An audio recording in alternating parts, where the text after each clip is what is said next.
Hi, Reggie back, speaking about healing America's narratives, the feminine, the masculine, and our collective national shadow, becoming more fully human. In our last, I like to say conversation, but it's really a monologue, I referred to what we mean by shadow in the Jungian sense. And I'd like to speak briefly in this segment about the specific elements or characteristics or traits of shadow in the United States as we treat them in this book. There are 9 of them. It's not the only list, but it's a list that I basically provide evidence of throughout the book in the histories of women, Native Americans, African Americans, the Vietnam War and post 9/11 wars in Iraq and Afghanistan, and in current events in our country as well. So the 9 elements of shadow, that which we deny and that we tend to project onto others, that we speak about in the book, are ignorance, arrogance, bigotry, fear, violence, bullying, greed, excess, and untrustworthiness.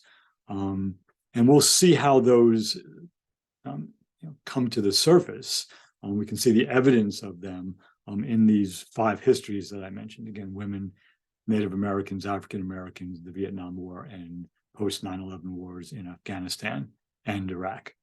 But more to the point, what we're looking at here is underlying the current events in the United States.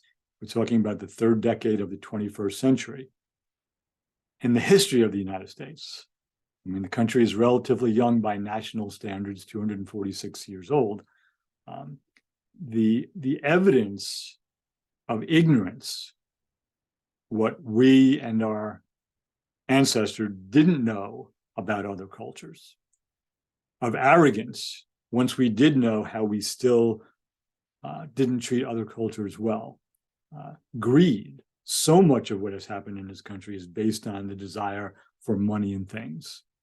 And then the manifestation of much of that in violence. We have an unprecedented level of citizen against citizen violence in this country that no other post-industrial democracy, or really, industrial country of any political or economic system has, in terms of citizen versus citizen.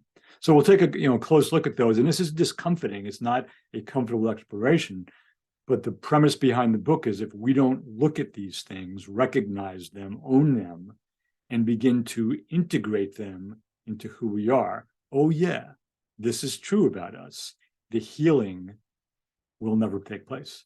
We'll never really come to terms with things as they are and learn how perhaps to get together better. So I'm going to keep moving forward with this. Thank you for listening thus far.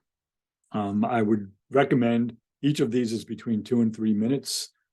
Go back to, and they're numbered, so you can go back and listen to the 1st, 2nd, 3rd ones, so you kind of know where we've been as we move forward in this unpacking of the book. So thank you again for tuning in. I look forward to making believe I'm seeing you again in the future.